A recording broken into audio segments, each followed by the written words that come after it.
continuación presentamos El Debate, un espacio de conversación en torno al mundo de la cultura, actualidad y artes. Descubre a los personajes anónimos y relevantes a través del diálogo con su conductor, Roberto del Campo Valdés. Hola a todos y bienvenidos nuevamente a otra edición del programa El Debate.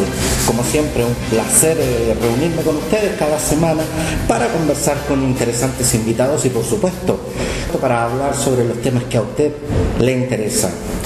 Esta semana, el 16 de octubre, celebramos el Día del Profesor. Y esta fecha nos permite justamente hacer un balance y hablar sobre un tema que ha estado en todo lo que es la actualidad nacional, que es el tema de la educación. Y para ello tenemos acá al profesor general básico y de enseñanza media, el señor Cristian Larenas. Cristian, te doy la bienvenida hoy al debate. Hola Roberto, buenas tardes, agradecido por invitarme una vez más a tu programa. Cristian, antes que todo, feliz día del profesor, una profesión muy querida por la ciudadanía en las redes sociales y personas que realmente expresaban su cariño por los profesores que habían tenido en años anteriores, pero especialmente un cariño muy especial por esta profesión. Pero primero que todo, agradecido por tus saludos. Obviamente también aprovecho el medio para saludar a todos mis colegas que son fieles auditores de tu programa. Yo creo que todavía queda un espejismo de aquel dicho que en los pueblos era muy importante el alcalde, el cura y el profesor del pueblo. Y ese espejismo todavía está hoy en día instalado en el subconsciente de la gran mayoría de las personas. Pero me atrevería a decir que, si bien es cierto, la gran mayoría de los profesores son muy queridos por su comunidad, hoy en día lamentablemente se ha levantado un velo bastante importante sobre las supuestas deficiencias que pueden tener algunos colegas en relación a la profesión. Si bien es cierto, nos llegan muchos saludos de exalumnos, nos llegan muchos saludos de personas que están cercanas a nosotros. No es menor que hoy en día la comunidad escolar es mucho más crítica de lo que era antiguamente y es muy fácil criticar la labor nuestra. Se da una situación muy extraña hoy en día, de que da la impresión que todo el mundo puede llegar a ser clase o todo el mundo puede llegar a ser profesor. No así otras profesiones. Si bien es cierto, en esta fecha tan importante para nosotros recibimos una cantidad de afecto increíble de parte de todos nuestros alumnos, hablaría que es una isla dentro de lo que es el normal desarrollo que uno tiene como docente dentro de su comunidad escolar. Porque tal como tú lo dices, Cristian, ustedes reciben mucho cariño este día, reciben muchos regalos, reciben muchas muestras de aprecio, pero ustedes también tienen que lidiar con esa constante descalificación que se hace de la profesión del profesor. Hasta el día de hoy se da mucho esta situación de que si un hijo de una familia X, de un lugar X de este país, dice yo quiero ser profesor, lo primero que muchas veces la familia le dice, no, pero es que te vaya a morir de hambre. A ver, dentro de mi círculo de amigos, muchas veces bromeamos en que no somos profesores, sino que somos pobresores, ¿ya? Porque al igual que la sociedad chilena, y me atrevería a decir al igual como se da en la gran mayoría de las sociedades de este mundo, lamentablemente las distancias que hay en remuneraciones entre los mismos docentes es muy grande. Aquellos que tenemos la suerte de estar en el mundo privado de la educación, tenemos una remuneración que nos permite vivir dignamente y tranquilamente y tener un muy buen pasar durante todo el año, estando solo en un solo lugar de trabajo. En cambio, hay una gran mayoría de colegas que no trabajan en el ámbito particular, privado, y tienen que lidiar no solamente con el trabajo que tienen que hacer en un colegio, muchas veces se tiene que multiplicar por 2 o 3 colegios, y además a eso agregar clases particulares, y además a eso agregar clases nocturnas o clases los fines de semana, es decir, cargar todo su horario de trabajo de marzo a noviembre, diciembre, que es más o menos nuestra carga horaria más fuerte, se disgrega mucho. Entonces es natural para cualquier ser humano que después del quinto o sexto mes las fuerzas no sean las mismas y termines a lo mejor no rindiendo de la mejor forma en ninguna de las partes donde estás trabajando. Porque una de las características que tiene la labor del profesor es que ustedes, claro, a veces tienen la suerte de ser contratados en lo que se llama jornada completa, pero muchas veces ustedes son una de las pocas profesiones en que a ustedes se les contrata por hora. Por lo tanto, ustedes tienen que moverse constantemente de un lugar a otro. ¿Y cómo puede llegar a afectar la salud de una persona, esa dinámica? A ver, cuando uno escucha que hay tanto problema con profesores de toda índole, yo creo que en gran medida se debe a que, como nosotros se nos contrata por hora, y no necesariamente vamos a trabajar de lunes a viernes en el mismo lugar, el problema que se produce con la gran mayoría de los trabajadores de este país en el transporte público de tiempo, en el caso de los docentes que trabajan en más de un establecimiento, lo tienes que multiplicar por 2 o por 3. Va a depender mucho de en cuántos lugares esta persona esté trabajando y esté haciendo clases. Y estamos hablando de distancias no menores, porque tú perfectamente puedes estar haciendo clases en un colegio en La Cisterna. Y con un transporte público que no siempre es de lo más amigable. Así es, que si bien es cierto, en las horas no punta no hay mucha gente dentro del transporte, hay carencia de locomoción, hay carencia de micro. Entonces, de una u otra forma, el tiempo de espera se hace igual importante. La ansiedad también afecta los nervios de una persona. Entonces, imagínate lo que es andar corriendo de un lado a otro. Muchos pueden decir, bueno, pero te compras un auto y con eso solucionas un poco el problema. Además que me imagino que una persona que tiene que dividirse entre 3, 4 lugares para poder en definitiva hacerse un sueldo, no sé si esa persona estará realmente en condiciones de comprarse un auto. Una persona que tiene que hacer eso para poder generar ingresos que le permitan vivir tranquilamente, estamos hablando de cumplir con compromisos financieros, pagar las cuentas de una casa, supermercado, colegio de sus hijos, todo. Yo no sé hasta qué punto esa persona está en condiciones de comprarse un auto. Claro, a eso voy. O sea, existen realidades de colegas que su año de trabajo real es solo de 10 meses, marzo a diciembre. No sé por qué todavía existen establecimientos que enero y febrero a los profesores no se lo pagan por una cuestión de contrato y por resquicios legales. Entonces, ese profesional se queda enero y febrero sin recibir algún tipo de remuneración que tenga que ver con su labor como docente. Y esa persona tiene que comer. Y tiene que vivir y tiene que pagar sus cuentas y todo lo que corresponde en enero y febrero. Ahora, lamentablemente lo que ganan esos 10 meses tampoco le permite ahorrar para aquellos meses que no va a tener un ingreso estable, porque lo más probable es que va a encontrar algún tipo de trabajo que no va a tener nada que ver con los estudios que realizó durante 5 o 6 años, si es que después no hizo algún tipo de especialización. Entonces, acá el problema, creo yo, que existe no es una cuestión de que no existan personas que no quieran ser profesores o quieran ser profesores, o que los cupos se tengan que prácticamente llenar con estos regalos que están dando sobre los 600 puntos para que buenos puntajes o buenos alumnos entren a estudiar pedagogía. Yo creo que la situación no va por ahí, sino que va por sentarse a estudiar realmente cuál es la realidad diaria que tiene un docente.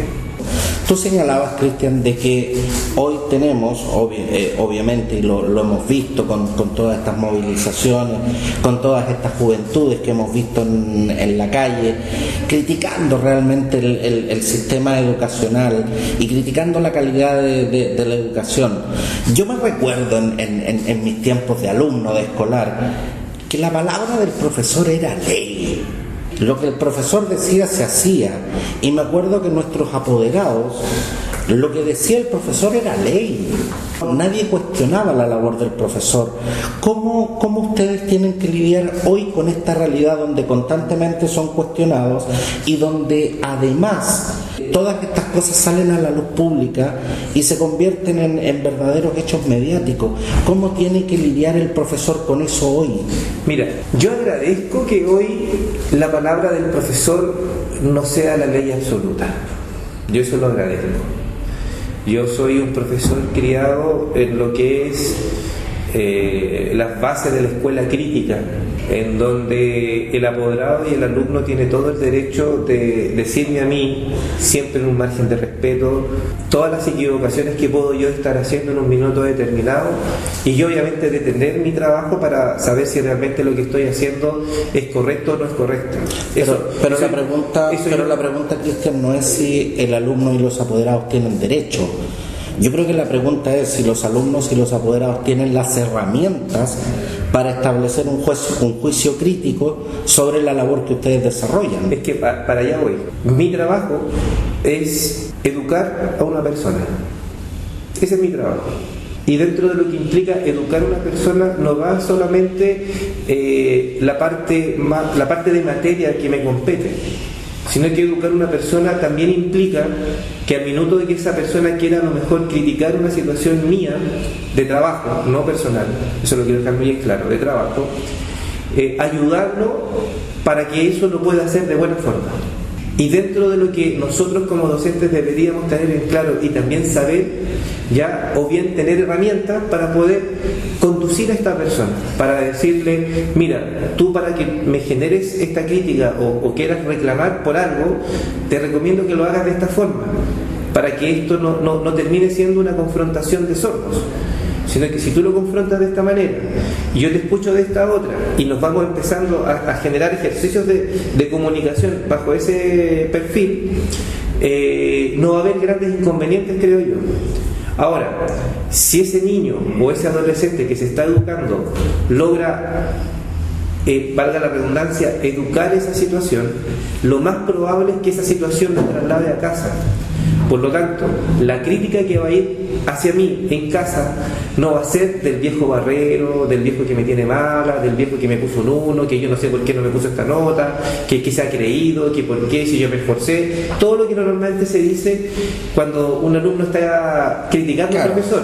Que es como esas críticas típicas, o sea, porque digamos uno a veces ve, y yo me acuerdo, y uno que también fue alumno, cuando a uno le iba bien, uno llegaba a la casa y decía, me saqué un 7. Claro. Cuando uno leía mal, el profe me puso un 1. Mi labor es decirle a este alumno, está bien, yo acepto lo que tú me estás diciendo, pero te recomiendo que lo digas de esta forma, porque al minuto de que él lo comunique en su casa, porque al final el nexo más próximo entre uno y la casa del alumno sigue siendo el alumno. Entonces, si yo logro educar a este alumno para que en su casa diga, mira mamá, ocurrió este problema donde el profesor hizo esta situación, pero yo también hice esto otro, el apoderado va a llegar acá con una visión un poco más generalizada y más objetiva. No va a llegar con esa visión de que el viejo me tiene mala, mira lo que me hizo, que se ha creído, que cómo es posible, quién le regaló el título y un montón de cosas que muchas veces tenemos que escuchar, claro, porque nos enfrentamos a niños y a jóvenes que no saben expresar un poco lo que sienten básicamente. Y que en definitiva son descalificaciones personales, que terminan siendo descalificaciones personales por sobre críticas profesionales. Exacto. Y yo creo que eso es tremendamente importante. Uno puede ser pesado, puede ser simpático, puede hacer buenos chistes, malos chistes, puede ser un montón de cosas. Pero yo creo que la situación profesional de uno tiene que ser, ojalá, lo más objetiva posible. Cristian, pero justamente estamos hablando de críticas y las críticas siempre llegan en definitiva a generar un proceso directo o indirecto de evaluación, que tú me señalas que incluso tú estás dispuesto a dar estas herramientas, a educar justamente, a dar estas herramientas. Sin embargo, una de las cosas más resistidas por el gremio de los profesores ha sido la evaluación docente. ¿Por qué es tan resistida la evaluación docente? Mira, este año me tocó participar en un proyecto en una universidad pública relacionada con la evaluación docente. Creo yo que esta evaluación docente no está del todo bien conducida, bajo mi humilde prisma y participante de una actividad como esa. Creo que no está bien conducida. Creo que hay errores importantes relacionados con el bagaje cultural que tiene la institución educativa donde el docente se desarrolla. Tengo la impresión que estandarizar las evaluaciones para determinar si un profesor es bueno o no es bueno, creo que en este caso no es tan aplicable. Porque, claro, yo me manejo en un ámbito particular, privado, hoy, donde mi foco de atención principal es entregarles a los alumnos la mayor cantidad de conocimientos para que ellos lo apliquen. Y todo lo que es la parte más formacional viene muy bien estructurada desde la casa. Son algunas cosas pequeñas que uno tiene que ir ajustando con los niños y con los adolescentes para que puedan tener un muy buen bagaje. Pero esto yo no lo puedo aplicar en un ambiente donde las familias no tienen a lo mejor un bagaje cultural como la que tiene una familia que accede a un colegio particular privado. Si tú me preguntas por qué está resistida, porque la evaluación docente, creo yo, apunta más al sector privado, a lo mejor sin quererlo, que a un sector vulnerable. Porque en el sector vulnerable, si bien es cierto, es tremendamente importante que los alumnos aprendan lo que tienen que aprender según el nivel en que están. Creo que en esos lugares es mucho más importante que este alumno primero aprenda a ser un buen ciudadano. Y después que logramos formar un muy buen ciudadano o tener un cimiento de ciudadano muy bien constituido, recién ahí empezar a trabajar todo lo que es materia, digamos, más fuerte, de manera más importante en este caso.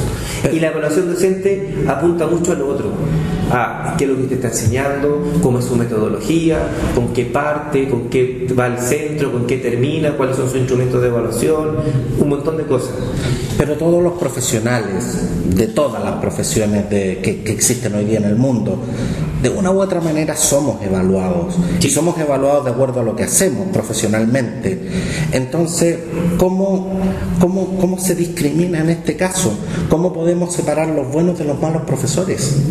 Que, por cierto, los malos profesores hacen un tremendo daño a lo que es la educación. Yo no creo que haya malos profesores. Yo creo que hay profesores muy desinformados. Eso sí. ¿Y no es lo mismo?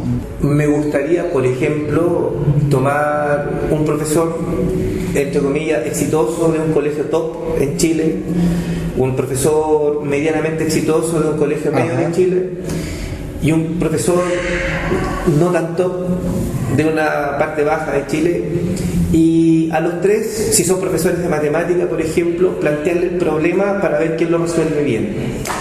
Yo me atrevería a decir que los tres lo resolverían bien, porque por lo que yo he visto y me ha tocado conocer de colegas, la parte, digamos, más de materia, más de conocimiento propia, la maneja y la sabe.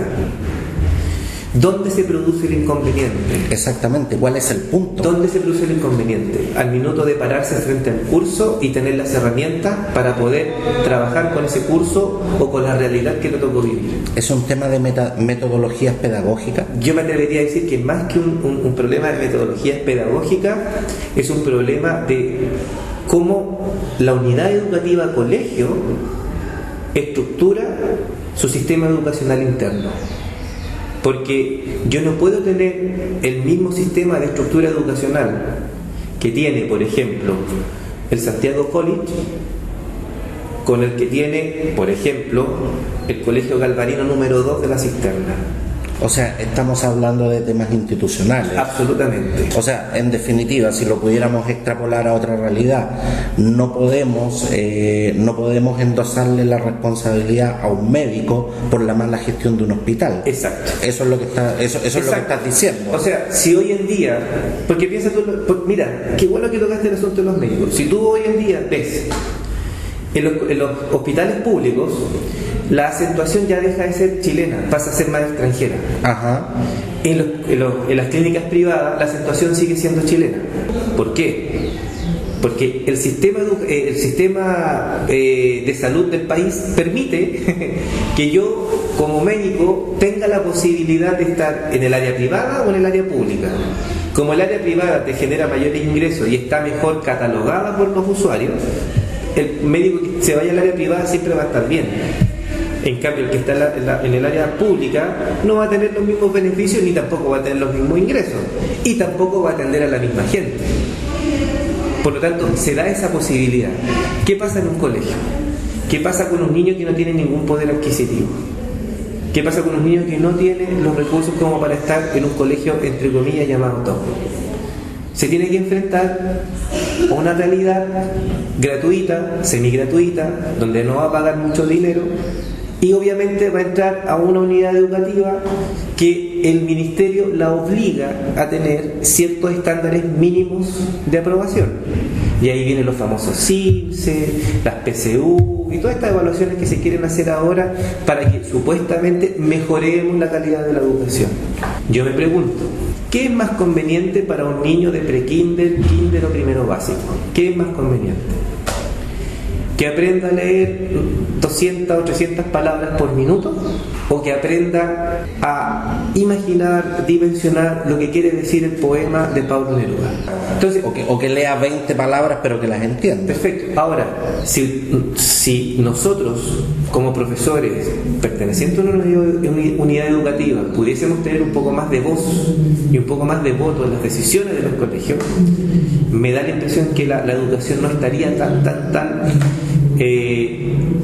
mal evaluada como está ahora. Me atrevería a decir eso, puede que me equivoque, pero lo dudo, porque lamentablemente en los colegios municipales se sigue la línea que el alcalde dice. Claro, y el alcalde no necesariamente es un educador. Exacto. En los colegios particulares subvencionados, normalmente los sostenedores que los mantienen, entre comillas, porque después los mantienen los mismos apoderados con la mensualidad que pagan, si es un profesor a lo mejor va a querer tener un estándar de educación alta. Claro, pero todos sabemos que la realidad es bastante distinta. Si no es así, van a querer ganar la mayor cantidad de plata teniendo los menores gastos posibles. Exactamente, la mayoría de los que hoy conocemos como dueños de colegio no son educadores, son empresarios. Exacto. ¿Qué pasa en el ámbito privado? Normalmente la gente que accede a los colegios particulares privados son gente de una cantidad de recursos económicos increíble, en donde a su hijo lo van a preparar para ser el próximo gerente, ser el próximo dueño de la empresa, seguir la línea de la familia por la empresa que fundaron hace 30, 40 años atrás. O sea, nunca vamos a salir del círculo vicioso en que estamos todos embuidos. O sea, que por cierto fomenta la desigualdad. Y que de una u otra forma lo único que logra quebrar un poco esa situación es cuando una persona entra a la universidad. El problema es que también no son muchas las universidades donde todas las personas pueden estudiar. Y lamentablemente hasta las universidades hoy están en tela de juicio según la calidad de profesionales que entregan. Por lo tanto, no es tan trascendente si una persona estudia en una universidad privada y que a lo mejor no es muy reconocida. Ya, porque lo más probable es va a entrar a competir con personas que vienen de otro tipo de universidades, ya sea las públicas emblemáticas o las privadas que están teniendo muy buenos y excelentes resultados en el ámbito laboral, y este otro personaje que sigue siendo la cola, digamos, del dragón en este caso, va a tener pocas posibilidades o va a terminar cayendo en los lugares que nadie quiere estar en el fondo. Y que hay que estar por obligación porque hay que subsistir. No, definitivamente. Cristian, no puedo terminar el programa sin hacerte esta pregunta. Las metodologías pedagógicas han evolucionado. Los conocimientos para preparar a las futuras generaciones para esta sociedad actual, más tecnológica, más globalizada, han evolucionado. Pero sin duda que una de las evoluciones más grandes que hemos tenido también son ciertos procesos sociales, ciertos fenómenos sociales que antiguamente no se hablaba o quedaban en el silencio cómplice o lisa y llanamente no eran tema. Y me refiero a lo que es el bullying y lo que es el tema de los abusos sexuales en muchos colegios. Mi pregunta es, Cristian, ¿el profesor actual está preparado para enfrentar estas dinámicas? No. Y me atrevo aquí a decir que el profesor, no importando en el ámbito en que se desempeñe, no está preparado. O sea, si tú te das cuenta, en los colegios emblemáticos particulares privados han salido una cantidad de casos increíbles de abusos. Y los profesores top de esos establecimientos educacionales no se dieron cuenta, no se percataron, no hubo un seguimiento. Fue una explosión mediática que se dio por un grupo de apoderados que, a través de un psicólogo o algún profesional que ayudó a cuidar la hiperactividad de su hijo, a lo mejor saltó esta cosa a la palestra. Si tú te das cuenta, cuando ocurren situaciones similares en colegios que no son top, si bien es cierto la prensa los toca o los comenta, no son llevados de la misma forma.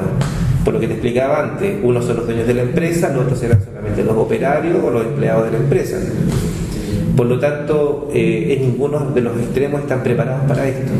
Y no están preparados no por un cuento de que se tendrían que a lo mejor preparar para esta situación, porque estas cosas no tendrían que ocurrir en los colegios. Pero ¿cómo ustedes lo manejan? Porque antiguamente que un profesor abrazara a un alumno no era un tema, no era una cosa que a alguien le pudiese parecer extraño. Sin embargo, hoy ese mismo hecho puede conducir a un montón de malas interpretaciones. Es lo que te decía hace un rato atrás. Piensa tú lo siguiente: si yo no soy capaz de educar a una persona y no soy capaz de entregarle las herramientas para que pueda expresar lo que siente, difícilmente va a poder entender que un abrazo de un profesor o un abrazo de una profesora es un gesto de cariño, porque hizo bien una tarea, porque hizo bien un trabajo, porque fue excelente su rendimiento deportivo, un montón de cosas. Si yo no preparo bien a esa persona para que lo exprese de buena forma, ese niño, ese adolescente, ese preadolescente perfectamente va a decir: el profesor me tocó. Y basta con que el alumno diga eso y el alumno esté absolutamente convencido de que el profesor lo tocó para que se generen todos los problemas que se están generando hoy en día. Y con respecto, Cristian, al tema del bullying, porque en ediciones anteriores de este programa hemos tratado el tema del bullying, y una de las cosas más alarmantes es que el bullying muchas veces sucede a vista y presencia de los profesores. Por eso te reitero mi pregunta: ¿los profesores están preparados para enfrentar esto? A ver, ¿el profesor actual tiene la formación para enfrentar esto? Voy a lo mismo. Las instituciones educativas no están hechas para que se produzcan abusos ni se produzca bullying. El bullying ha existido siempre y no existe solamente en el ámbito educacional, también está instaurado en el seno familiar, porque basta que un papá le diga a un hijo que no sirve para nada, que es un tonto, que hasta cuándo va a estar cometiendo esas tonteras, que cómo se le ocurre, y un montón de cosas que los papás le dicen a los hijos. Eso también es bullying. No tiene que pasar en los establecimientos educacionales, no tiene que pasar. ¿Cuáles son las herramientas que debería tener un colegio para sobrellevar, mejorar y ojalá que esa situación no se produzca? Teniendo los profesionales idóneos que apoyen la labor docente. ¿Qué es lo que tiene que hacer el profesor, creo yo? Identificar cuando un alumno tiene un cambio de carácter importante, un cambio anímico importante, y que a lo mejor ese mismo niño sea derivado a la persona que corresponda. Y obviamente con las conversaciones, los tratamientos, los estudios que se hagan con la persona, determinar si está realmente siendo víctima de bullying o él está realizando un bullying, ¿ya?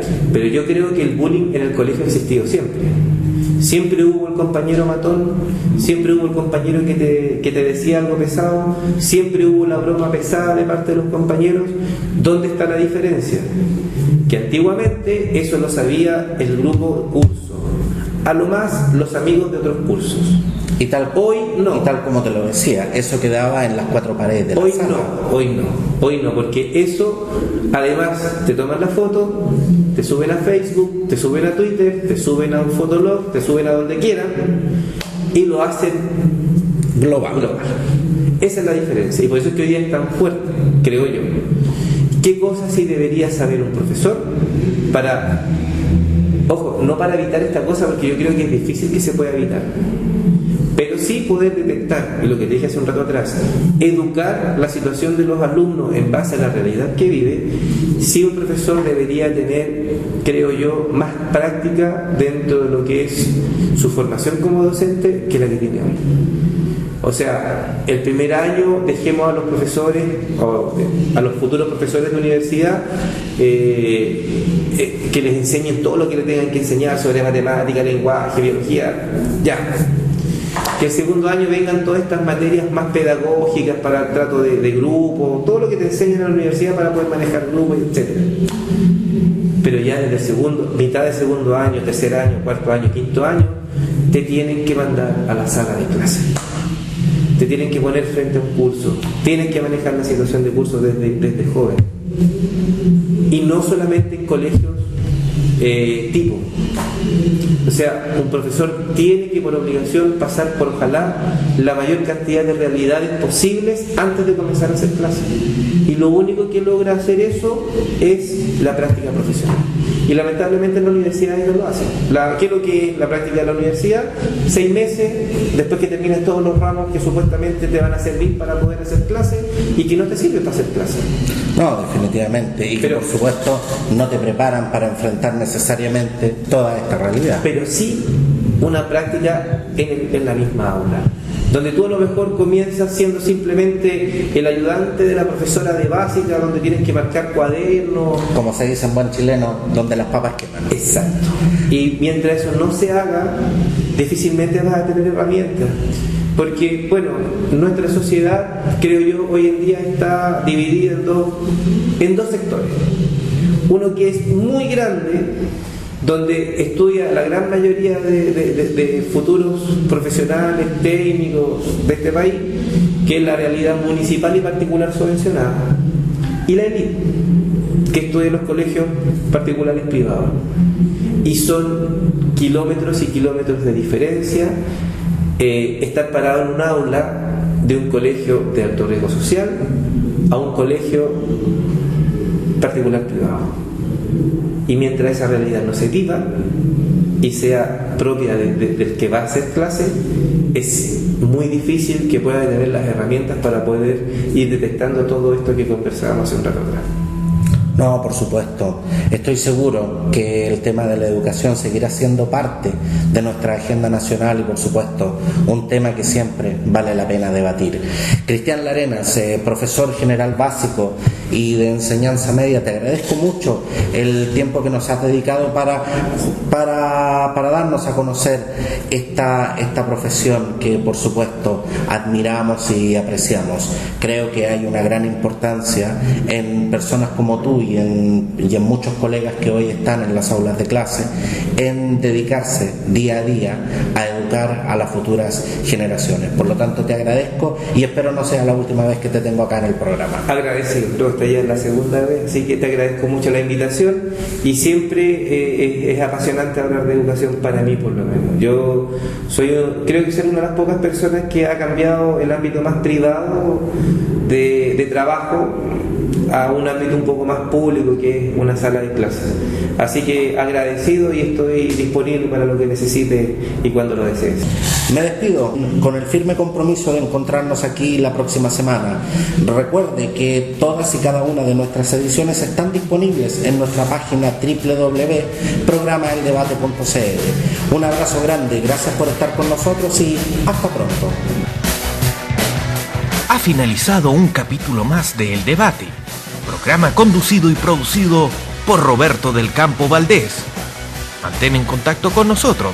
Escríbenos a contacto@programaeldebate.cl.